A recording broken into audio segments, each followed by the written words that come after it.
زه د دې جهانګیري د کلي دغه یم ناظم دا څه نوم دی بسم الله آباد دی که څه دی د هغې یم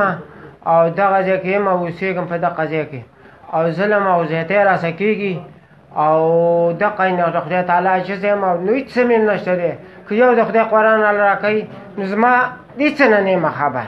او ناز مې دا اوس به د خدای قرآن راوړي او راته کېدي دی و دغه بیا کوم او نور چې دی که نه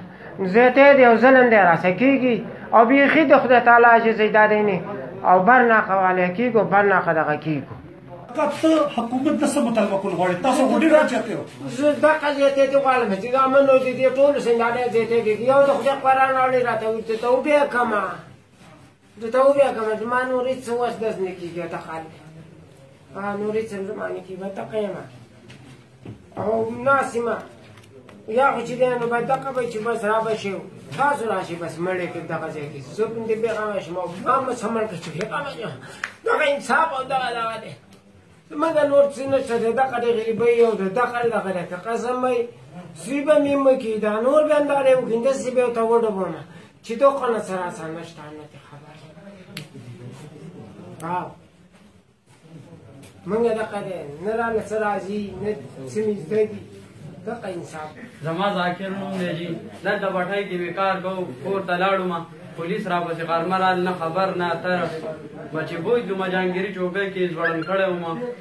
مازدیګر بانګه پورې ځوړند کړی وم شپږ لوټې اوبې راته غوږونه سپېمو کې اچولي اوس مې په غوږونو په سپېمو مې وینې راتلې او 15 ورځې جبر تاڼه کې پټ کړي او موږ سره هغه ظلم زیاتی کړی په ښکته او بره به یې ځوړندولو چې واټه کول به یې راکوله او موږ یې خپلو مشرانو ته ښودلو نه موږ یې تباه و برباد کړي دي موږ انصاف غواړو این بڑی کی انواریم کر رہے بکول لگارے پولیس والوں میں بچت اور دانی کے بود سر 15 ورځې موږ جګر 2 ساعت پټو یو مشران براسه دینه بیونګه پټول او بس وال ټکول بس فقیر راکوس کړه کومو ته یو د خپل لوته ولټه به ځوړم تو ګور زموږ دا شان ګناه واره خلونو اسم نو دا کوم کا شی د خپل باندې راو پیسې سره خپل مرامتګي کوم سره اسم خپلې تمانچې د بډو نه وي چې پولیسو هغې کېښودې هغې مونږ پسې دغه کړي دې ګناه والټه کول تاسو څونه ورځې اولاد کې تېرې شپږ ورځې موږ په ګډ کړي وو شپږ ورځې او څنګه پیش کړي بیا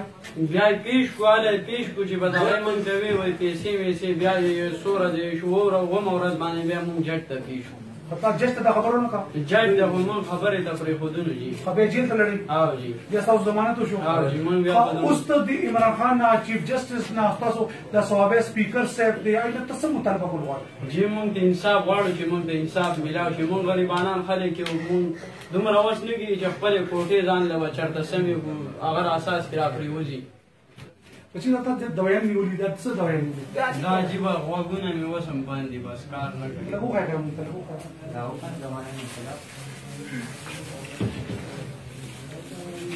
دا غوږونو جهانګیري اوسېدونکي یو ځایي د جهانګیري یو موږ انصاف غواړو دي پولیس موږ سره زیاتی کړی دی زموږ بچي په والو مړه کړي دي دا مرامتګي ایښې ده موږ د دې چارې قسم قرآن کوو چې موږ د مرامتګۍ نه خبر یو نه مو ورکړي ده او دا پولیس ته هم راشي او په دې قرآن د لاس کېږي چې دا مرامتګي چېرته وه دا کوم ځای نه راغله دا څنګه دی پسې پېښ شو دی په نمبر 10 کې څنګه راوستي موږ انصاف غواړو د دې افسرانو نه